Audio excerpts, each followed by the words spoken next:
Hello, all you movers and shakers and indie art makers. This is Jay Michaels in the Passion Pit. This is my last broadcast for 2019. For those of you who follow me on Facebook, you know that we're doing reruns. And so you can listen to all the recordings of this year just by clicking and liking me on In the Passion Pit with Jay Michaels on Facebook. And then you can hear all the great stories that have occurred over the last year. This, my final broadcast, my holiday broadcast, is with my old buddy Sky Walters. He got his stage name from the time we first worked together. Walter Goldstein, as he was called up until then, used the character name from the show we worked on and propelled his career. He created a music business in Orlando that makes him some money and visibility and makes a powerful difference in the world. His own story is also truly the stuff of inspiration.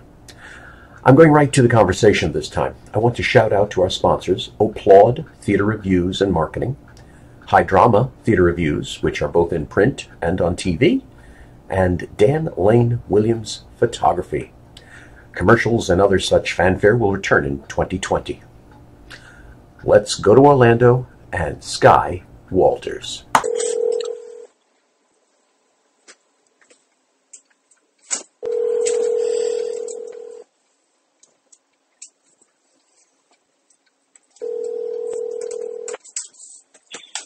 Mr. Michaels. Sky Walters, good afternoon. If I'm on the line, you're on the air. Got it. I'm always a fan of the different reactions. They've ranged from someone who knew it from the beginning and went, hello, all the way down to someone go, what? What? I'm being recorded? So you're just somewhere in the middle. So that's great. How are you? I'm doing well today. Good. I'm glad to hear that.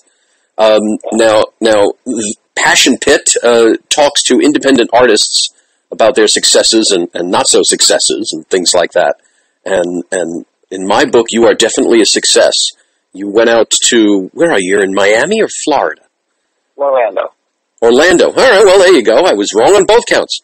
You're out in Orlando, and you started a whole business for yourself. You started a DJ business, a singing operation, the whole works. And it's been very, very successful all these years. Tell our listeners all about it. Well, I started out, actually, I've been DJing for 30 plus years. Yikes. Yeah, I've been doing it for a long time. And one of my friends who I used to work with used to say all the time, you should do a song live here or there. And he got me into karaoke, and I have all this karaoke music, so I started singing stuff live. And when I got down here to Orlando and started up DJ karaoke,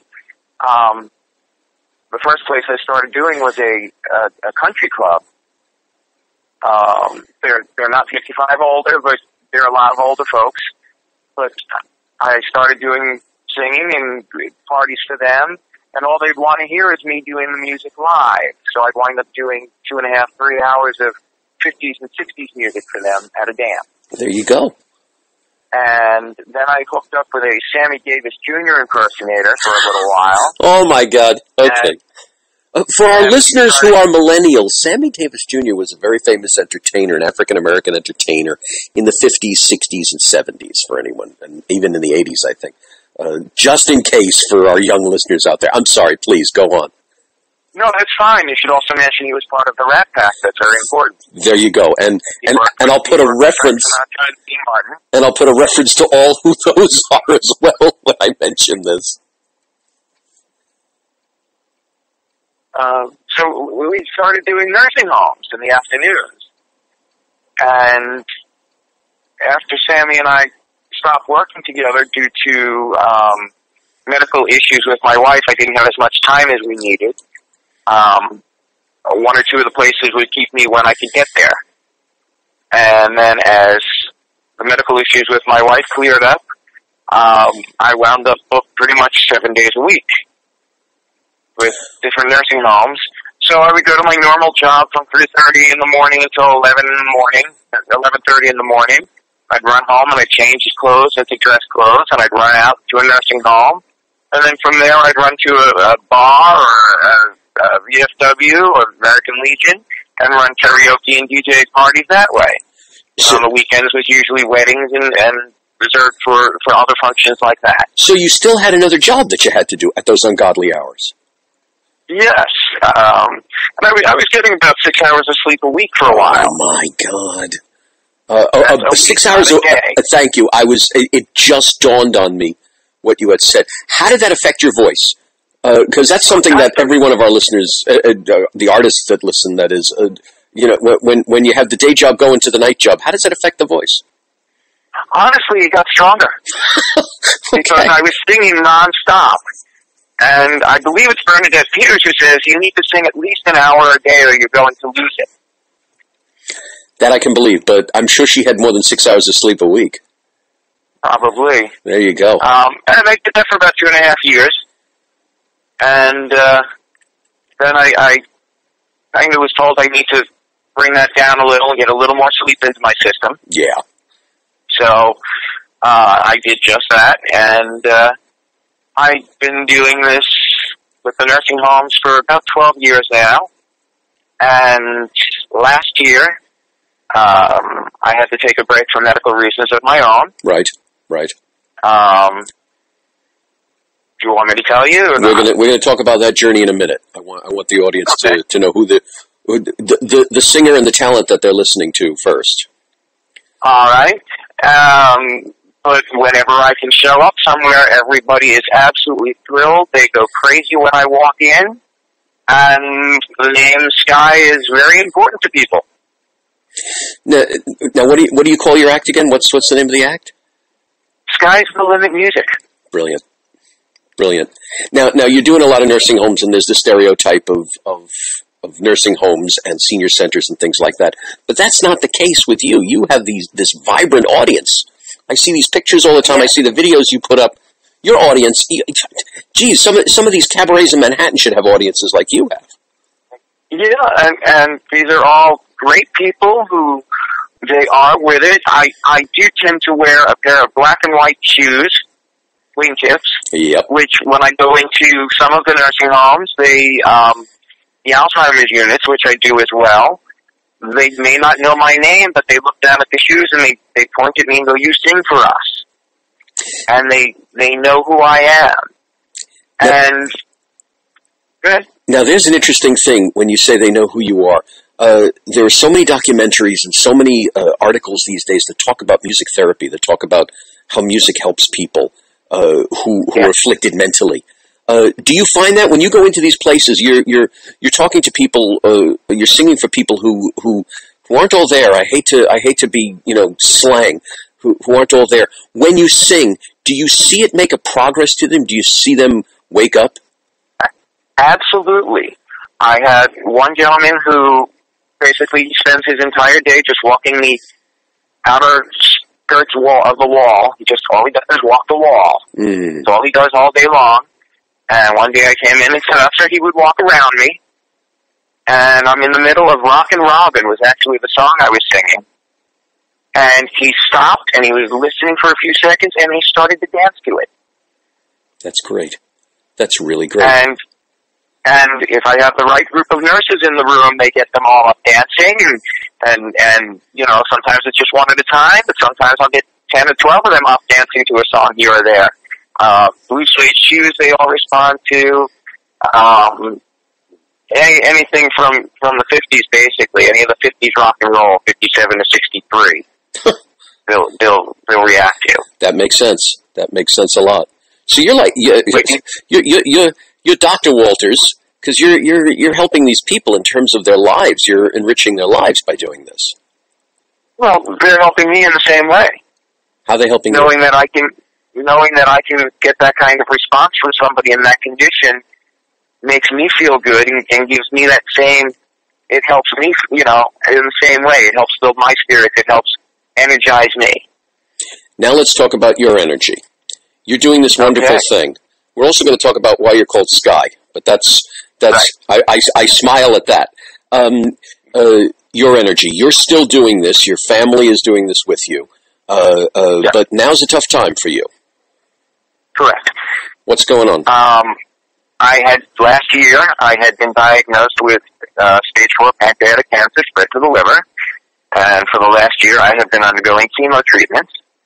Having beaten the doctor on several occasions, originally on the 2-month checkup, he said, we really only would have given you 2 months. We're looking at 5 or 6. At my 5-month checkup, he said, no, we're looking at maybe a year to 3. At my 1-year anniversary, he said, you know what? We're not even going to give you a number. Thank you for beating my odds again. That is terrific.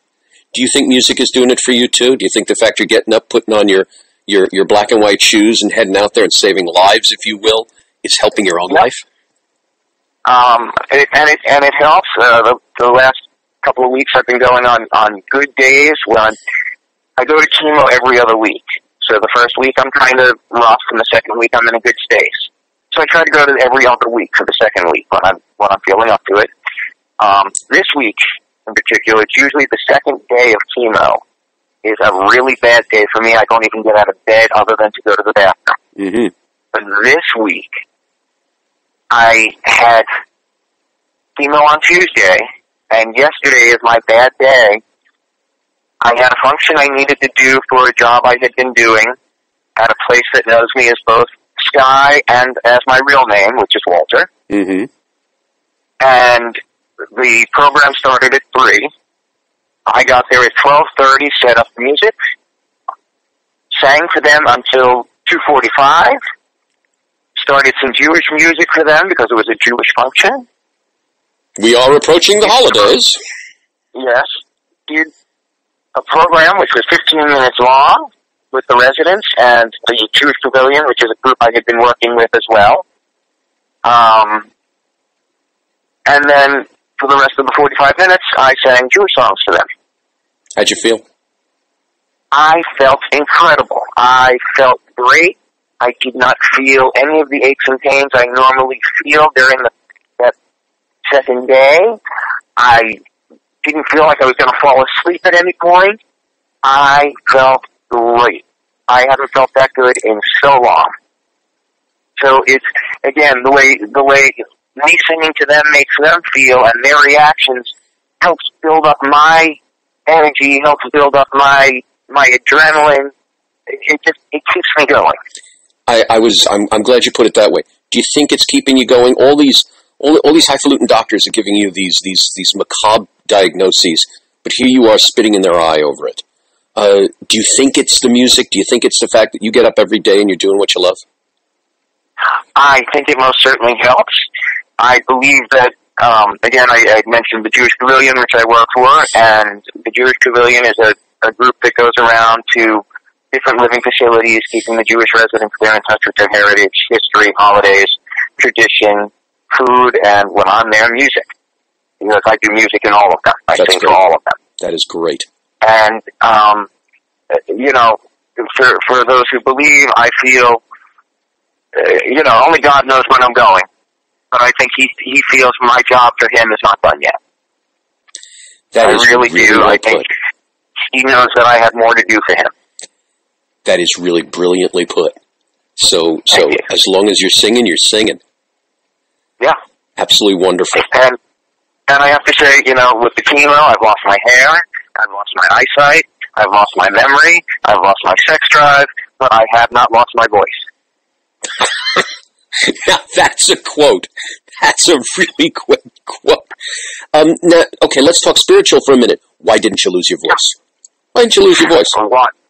I don't know. I'm just glad I haven't. You think it's I really don't know why. You think it's some inner fire in you that just says, nope, I'm singing and that's it? Maybe. That may be it. That's great. That's inspiring. Great. That's inspiring. Okay, now let's get to some trivia here. You have the perfect stage name, Sky Walters, and you wear these they're called spectators, the black and white shoes. Where'd that come from? Well, back in 1996, I got a phone call from this guy. It was August. It was on a Sunday, saying, "Hello, my name is Jay Michaels." Oh, there's another stage name. Yes, go on. I'm auditioning for this play called Guys and Dolls, and we're looking for somebody to replace our Sky Masterson. Somebody gave me your name, so I'm giving you a call. So I called back and said, yeah, I'd love to come down. And I came in and auditioned and was given the part of Sky Masterson. Now, I'm sure there's more to that story you'd like to add. Oh, there's a ton of that. There's a ton of that. As how the voice sounded and the thoughts that came through your mind when you heard me speak. Because my speaking voice is nothing like my singing voice. I remember someone telling me someone named Walter Goldstein might be good for the role, and I said, "Oh, come on, Walter Goldstein? What is he, a bald accountant somewhere in Long Island?" And when I spoke to you, yes, you have, you and I both have that kind of voice that's your regular nice guy voice. And when I heard, "Hello, this is Walter Goldstein," I said, "Oh no, he can't do it. He's just not going to do it." You came in. I handed you the script. I said, "Can you sound romantic?" "I'll try."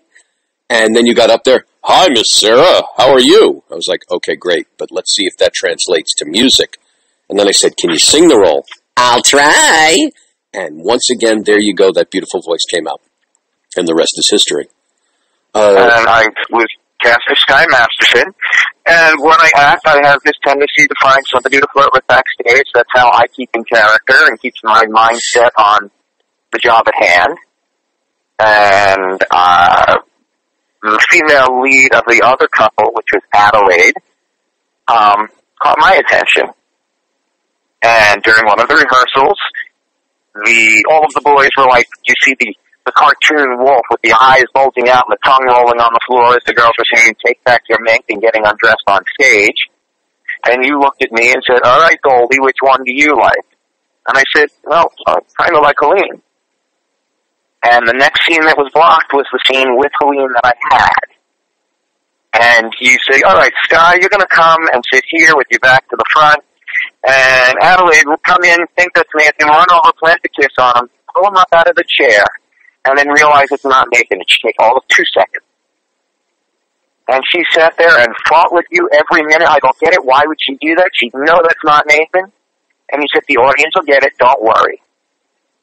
And you decided to have us kiss for whatever reason.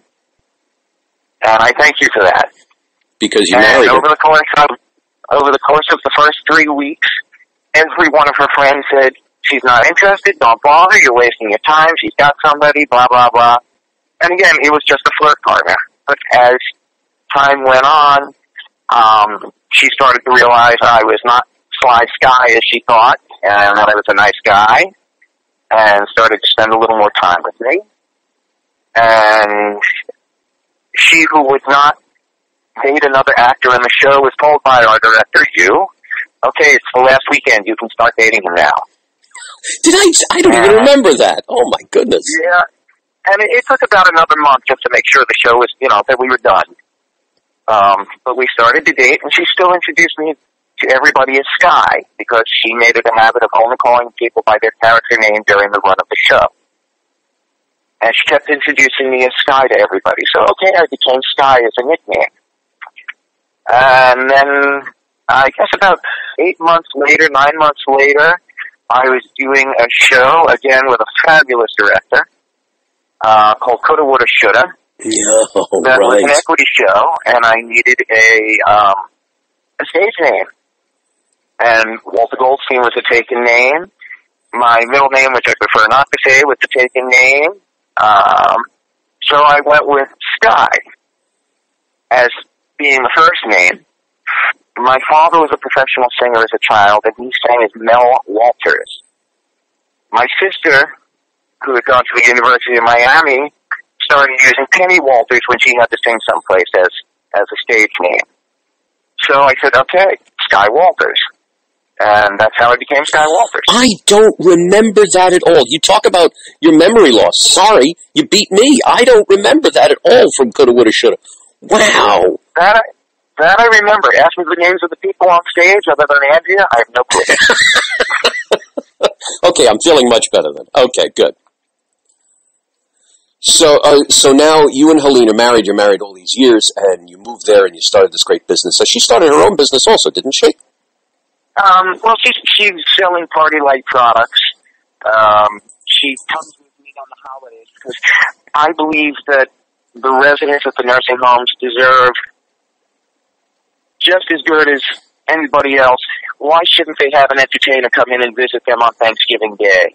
Why shouldn't they have an entertainer come in on Christmas Eve or Christmas Day, New Year's Day, New Year's Eve? I go and I'll entertain at New Year's Eve early in the afternoon at the nursing home and then go do my nighttime party wherever I happen to be working that night.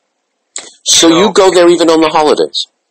I go especially on the holidays because that's more important in my head, is to make sure that they have something because they deserve it.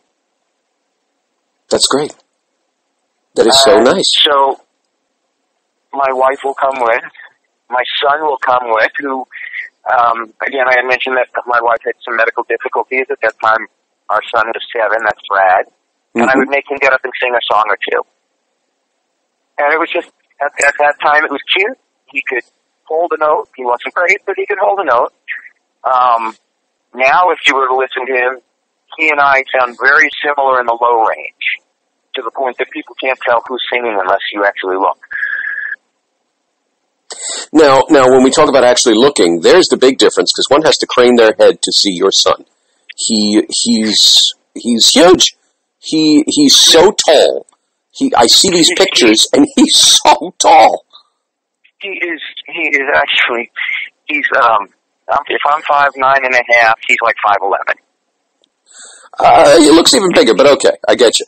Yeah, well, that's because he's the one holding the camera, so he's in front. There you go. It makes him look like he's a giant. There you go. But he really is not. He outweighs me by 80 pounds. But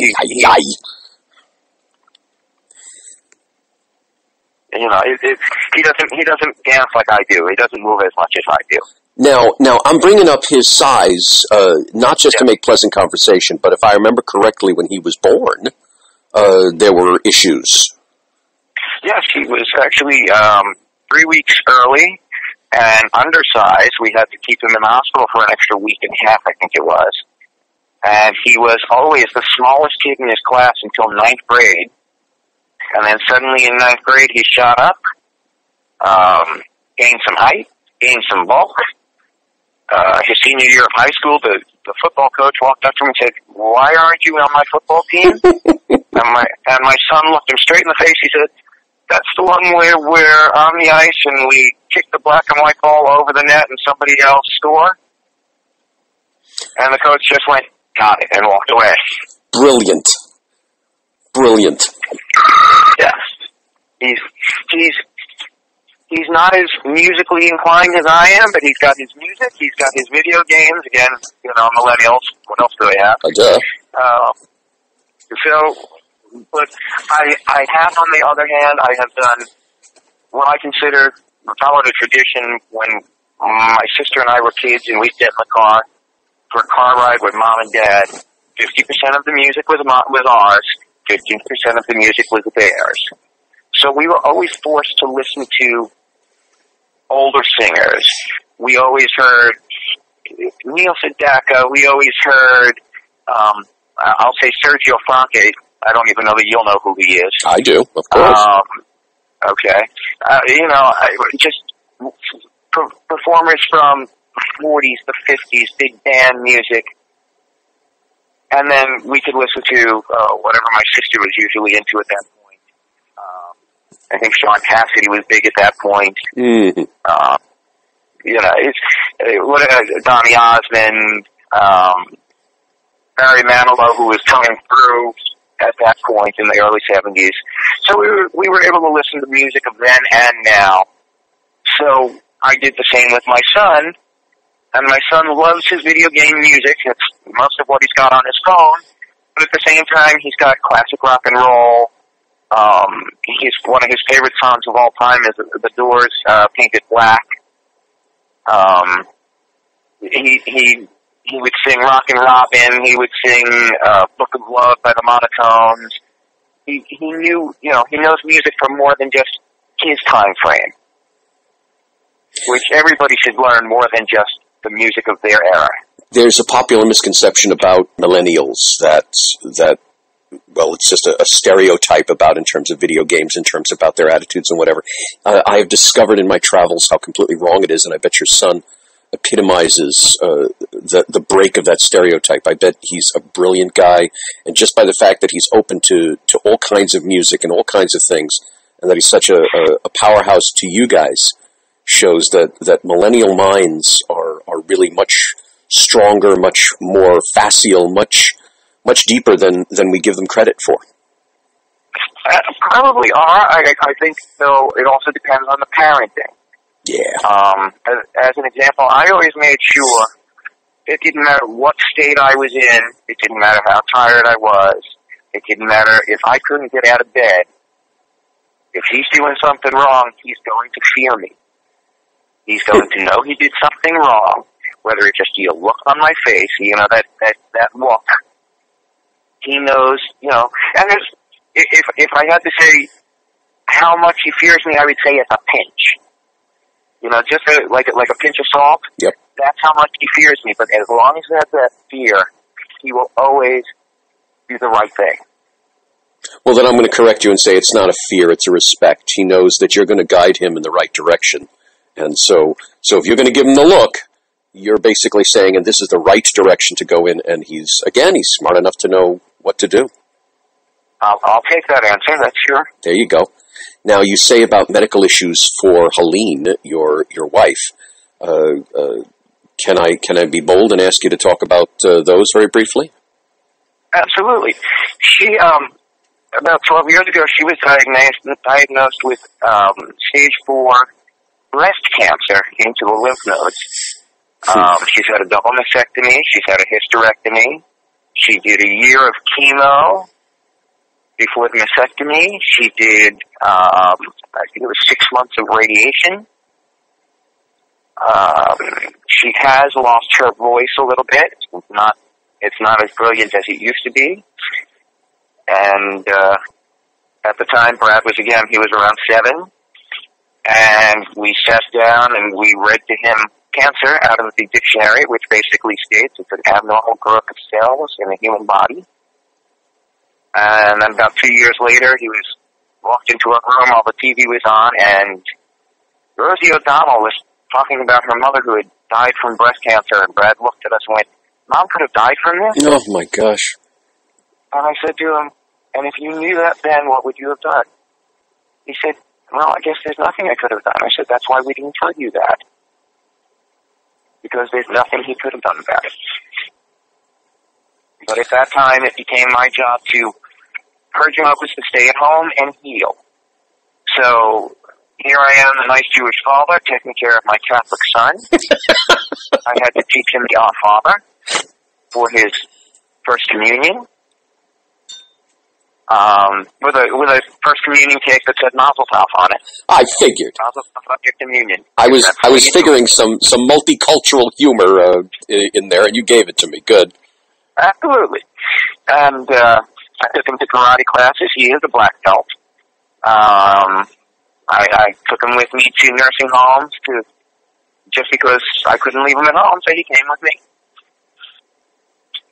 And it was great father-son time as far as I'm concerned. And now, here we are well over a decade later, and she's doing just fine. She's doing great.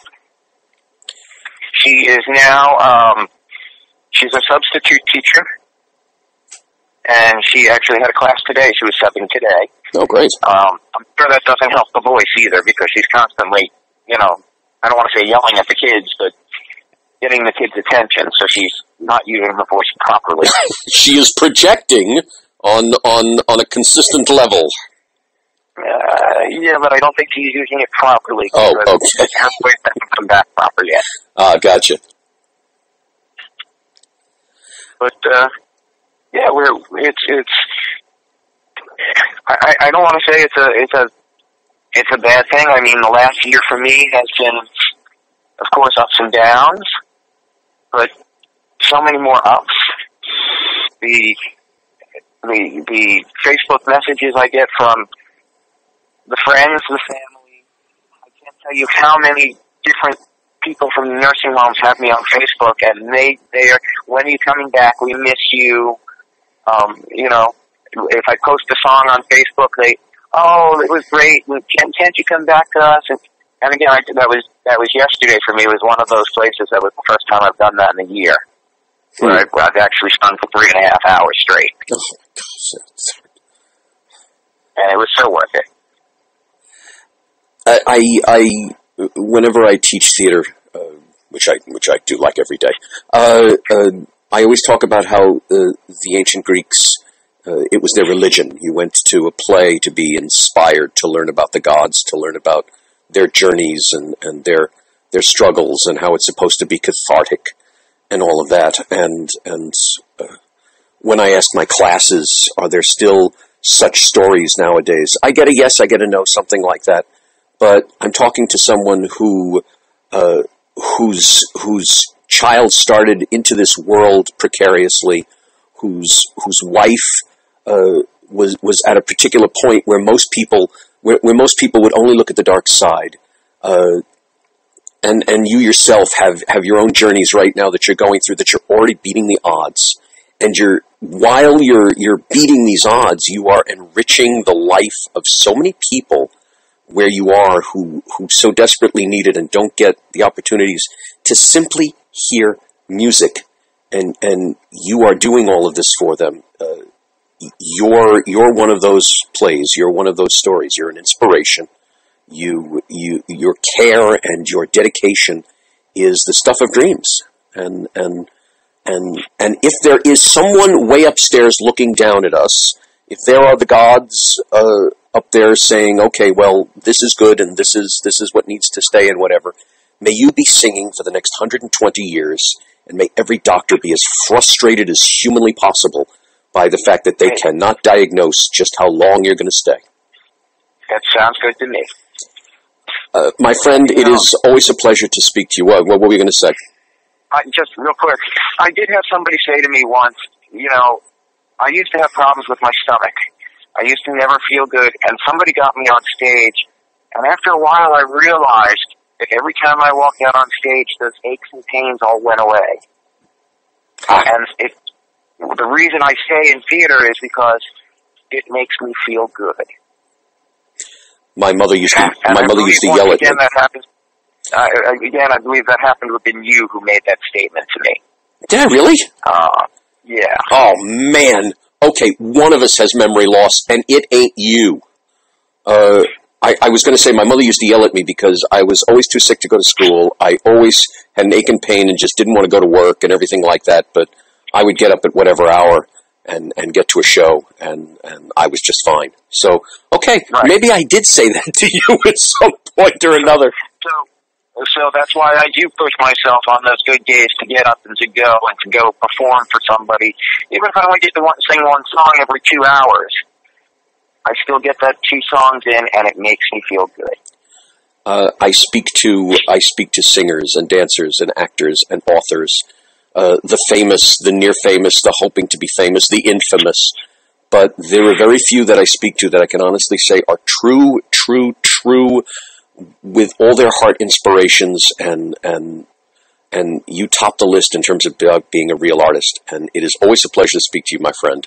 Thank you. My pleasure too. Thank you so much for gracing my podcast. And I will tell our listeners just how to log on to Facebook to find you, to see just the inspiring work you're doing, and vicariously by following you on Facebook can see all the lives that you're saving, while keeping your own as powerful and wonderful as it should be. Thank you, Mr. Sky Walters. I look forward to it. Cool. Thanks, pal. I'll talk to you soon. My pleasure, Jay. All right, ciao. What we did not mention in the interview was that Goldie, that's my own nickname for him, by the way, did for me personally. I have a collection of comic book and horror film memorabilia. Now, this is common knowledge now, thanks to my hosting of Terror Talk on the streaming station Terror TV. But when he and I knew each other in the past, I lived in a Manhattan apartment. Now, that was a pretty small endeavor right there, and I couldn't store them. So he offered to take what must be about 20 boxes of comic books, magazines, pictures, posters, models, etc., and store them in his storage area for well over a decade. May have even been 2 decades. As one can see, my memory fails more than his. I got them back when he left for Orlando, and happily I had room to store them at that point. When I went through them, I reconnected with my youth and the joy it brought me. And for me, that was better than the finest medicine. They also helped propel the most recent facet of my career, as you can imagine. Now, maybe just storing some stuff seems small to you, but those books and bits of movie ephemera were the DNA of my youth. We all have stories of our youth that are good and not so good. For me, the not so good seem to be the majority. Those books and the memories I have with my father collecting them are absolutely precious. That simple gesture saved me on so many levels. Thanks to that gesture, I've created what I call a Goldie meter. No, not a gold in my ear, a Goldie meter. I will always endeavor to help those around me. Just some little, tiny, doable gesture that makes life easier and maybe better. Will I always succeed? No way. But as Sky Walters said when he first auditioned for me, I'll try. Sky will return to speak on this broadcast again in 2020, and 21, and 22, and 23, and as long as he would like. Well, see you all in 2020, and until then, and to all, happy holidays.